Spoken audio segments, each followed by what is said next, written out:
देखे जरा किसमें कितना है दम, जम के रखना कदम मेरे साथिया. तर नमस्कार मंडळी, कसे आहात आपण सगळे? आपल्या सगळ्यांचं पुन्हा एकदा स्वागत आहे नवीन एका धमाकेदार पॉझिटिव्ह व्हिडिओमध्ये. तर आजचं जे गाणं आहे ना, ते आपल्या फॅन्ड्री मावशी आणि अश्विनी ताईंसाठी डेडिकेटेड होतं. कारण की आता फॅन्ड्री मावशीची चांगलीच जिरलेली आहे, म्हणजे जिरवण्यात आलेली आहे आपल्या अश्विनी ताईंनी. कारण की त्यांनी जी काही कंप्लेंट केली होती त्याला यश मिळालेलं आहे आणि फॅन्ड्री काकूचे व्हिडिओज जे आहेत ते यूट्यूबने आता डिलीट केलेले आहेत. तर कॉंग्रॅच्युलेशन्स अश्विनी ताई, तुम्ही जे काही प्रयत्न केले त्याच्यासाठी तुम्हाला यश मिळालं आणि विजय नेहमी सत्याचाच होतो, हे त्रिकालाबाधित सत्य आहे आणि तुम्हाला यश मिळालेलंच आहे. आणि आता तुमच्या ह्या पावलामुळे इतर ब्लॉगर्ससुद्धा पुढे येतील आणि हे जे धाडसाचं पाऊल आहे ते उचलतील आणि ह्या ज्या चिरीमिरी आहेत ना, सुटलेल्या अशाच मोकार, त्यांना आता बरोबर बोलतात ना, पट्टा बांधतील त्यांच्या गळ्यामध्ये. तर खूप छान आणि खूप खूप अभिनंदन तुमचे पुन्हा एकदा. आणि काय हो शिशी मावशी, तुम्ही झोपता की नाही हो? म्हणजे दिवस रात्र फक्त तुम्ही ऑनलाईनच असता यूट्यूबवरती. म्हणजे कुठचंही नोटिफिकेशन आलं की लगेच ऑन करून बघायचं. म्हणजे तुम्ही सांगत होता एका व्हिडिओमध्ये रात्रीच्या 2-2:30 वाजता मी व्हिडिओ अपलोड केला वगैरे. म्हणजे मला ना हसायला आलं. म्हणजे ही बाई काय झोपते की नाही? म्हणजे ही दाखवते की मी किती महान आहे, एज्युकेटेड आहे, वेल सेटल्ड आहे, रिच आहे. आणि मग ही अशी चिंदीगिरी का बरं करता हो तुम्ही?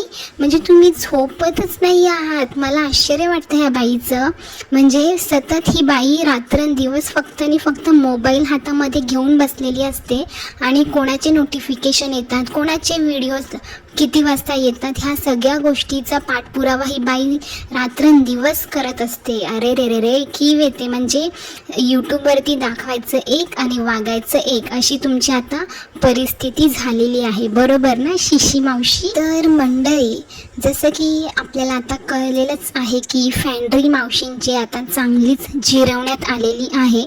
पण फॅन्ड्री मावशी, तुम्हाला एक मला सांगायचं आहे की तुम्हाला बोलतात ना, इतर ब्लॉगर्स लोकांनी किंवा युनिवर्सने किंवा देवाने तुम्ही ज्या गोष्टीला मानता नाही मानत, पण त्या गोष्टीने तुम्हाला बरेच असे चान्स दिले होते. म्हणजे बऱ्याचशा संधी ज्या आहेत त्या तुमच्याकडे चालून आल्या होत्या, पण त्या संधीचं तुम्हाला सोनं नाही करता आलं हो. कारण की तेवढी तुमची लायकी नाही आहे, विचार करण्याची तुमची कुवत नाही आहे, बुद्धी नाही आहे, पातळी नाही आहे.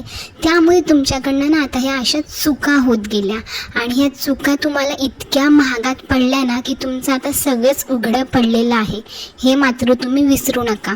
कारण की तुमचं चॅनलसुद्धा आता किती धोक्यात आलेलं आहे ना, हे आम्हाला सगळ्यांना माहिती आहे. कसं आहे ना, तुम्ही लय बोलतात ना, जे काही स्वामींवरती व्हिडिओ करतात किंवा अध्यात्माची व्हिडिओ करतात, त्यांना तुम्ही इतकं सतवलेलं आहे, इतका त्रास दिलेला आहे ना त्यांना. त्यामुळे तुमची पाठ जी आहे ती देव असेल, युनिवर्स असेल, स्वामी असेल किंवा ते स्वतः ब्लॉगर्स लोकांचा जो काही तळतळाट असेल तो तुम्हाला लागल्याशिवाय राहणार नाही. आणि ते तसंच झालं. कारण की कर्म जे आहे ते शेवटी आपल्याला व्याजासकट परत करावेच लागतात आणि तीच वेळ आता तुमच्यावरती आलेली आहे. म्हणजे तुम्ही म्हणजे किती चांगल्या लोकांना तुम्ही मानसिक त्रास दिलेला आहे. त्या ब्लॉगर्स लोकांना तर जाऊ द्या, पण त्यांच्या लहान मुलांना, नवऱ्यांना, नातेवाईकांना, इतकंच काय तर आजी आजोबा असतील तर त्यांना सुद्धा किती घाणेरड्या आणि गलिच्छ भाषेतले शब्द तुम्ही वापरलेले आहेत. याचा जरा विचार करा. आणि ह्या सगळ्या गोष्टींची परतफेड म्हणून ह्या सगळ्या गोष्टी ना तुमच्यासोबत आता होत आहेत आणि पुढे सुद्धा अजून भयानक होत राहतील, एवढं विसरू नका तुम्ही. दोस्ती तुटायची नाही, काय ना मावशी, तुम्ही लय सांगत होता आमची खूप तिघींची फ्रेंडशिप आहे, आम्ही सगळं शेअर करतो आणि दुसऱ्या मावशी पण अगदी तुमची बाजू उचलून धरत होत्या. आता कुठे गेल्या होत्या? आता नाही आलं का तुम्हाला कोणी वाचवायला किंवा मदत करायला? काय ना, जो संकटाकाळी मदत करतो तोच आपला खरा मित्र असतो. आता त्यांना सुद्धा भीती वाटली असेल की कशाला उगाचच ना हिच्या लफड्यामध्ये पडावं किंवा हिला मदत करावी, हिला मदत करायला गेलं तर आपणच खड्ड्यात पडू, हा विचार करून आता ते लोक सुद्धा सावध आहेत. त्यामुळे ते लोक सुद्धा तुम्हाला अजिबात मदत करणार नाही येतो. त्यामुळे उगाचच त्यांच्या चढवण्यामुळे किंवा त्यांच्या नको नको ते तुम्हाला सांगण्यामुळे तुम्ही जे काही पराक्रम केलेले आहेत ना ते भोगा तुम्ही सुद्धा आता. तर मंडळी, तुम्ही स्वतः बघितलं असेलच, एक जिवंत उदाहरण आता आपल्या समोर आहे. कर्म जे आहे ना ते कोणाला कधीच चुकत नाही आणि आपल्या कर्माची फळं जी आहेत ना ती आपल्याला व्याजासकट मिळत असतात. त्यामुळे प्लीज इतरांबद्दल बोलताना, त्यांच्या कॅरेक्टरवरती बोट उचलताना, त्यांच्या कुटुंबाबद्दल बोलताना, राहणीमानाबद्दल बोलताना, दिसण्यावरनं बोलताना, भाषेवरनं बोलताना एकदा नाही तर 1000 वेळा विचार करत जा. म्हणजे कसं आहे ना, ह्या लोकांची काहीच दुश्मनी नाही आहे. ह्या ब्लॉगर्स लोकांसोबत काही म्हणजे शत्रुत्व नाही, काही नातेसंबंध नाहीत, काही शेजारीसुद्धा नाहीत हे लोक एकमेकांचे. तरीसुद्धा अगदी सूड उगवल्यासारखं हे लोक दिवस रात्र अगदी यांच्याबद्दल घाण नको ते बोलत असायचे. आणि त्याची शिक्षा तुम्हाला दिसलीच आहे, काय भेटलेली आहे मावशींना. आणि ह्या बायका इतक्या खालच्या थराच्या आहेत ना, ज्या लोकांशी आपलं काहीही घेणं देणं नाही, त्या लोकांना ह्या बायका इतक्या खालच्या थराला जाऊन बोलतात.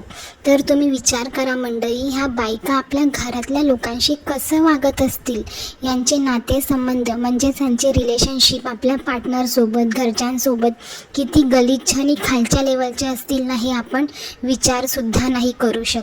त्यामुळे वेळीच अशा बायकांना ना आपणच थांबवलं पाहिजे, ह्यांच्या चुकीच्या कामाला आपण आळा घातला पाहिजे. जसं की अश्विनी ताईने सांगितलेलं आहे की तुम्हाला जर त्या चॅनलचं नाव जर माहिती असेल तर तुम्ही लगेच तिच्या व्हिडिओला रिपोर्ट मारा.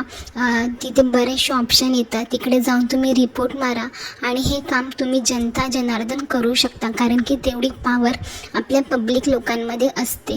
तर तुम्ही ह्या सगळ्या गोष्टी करू शकता ज्या पद्धतीने अश्विनी ताईने सांगितलेलं आहे त्या पद्धतीने. तर मंडळी, आजच्या व्हिडिओमध्ये इतकंच. भेटूया आपण अशाच एका धमाकेदार पॉझिटिव्ह व्हिडिओमध्ये. आणि तुम्ही जर आपल्या चॅनलला अजून सबस्क्राईब केले नसेल तर नक्की करा आणि एक तरी लाईक या व्हिडिओला नक्की करा जर व्हिडिओ तुम्हाला आवडला असेल तर, कारण की येणाऱ्या व्हिडिओच्या माध्यमातून अजून छान अपडेट्स किंवा अजून वेगवेगळ्या ब्लॉगर्सबद्दल छान पॉझिटिव्ह गोष्टी मी तुम्हाला सांगण्याचा प्रयत्न नक्कीच करेल. तर भेटूया आपण नवीन छान व्हिडिओसोबत. तोपर्यंत सगळ्यांनी काळजी घ्या. बाय.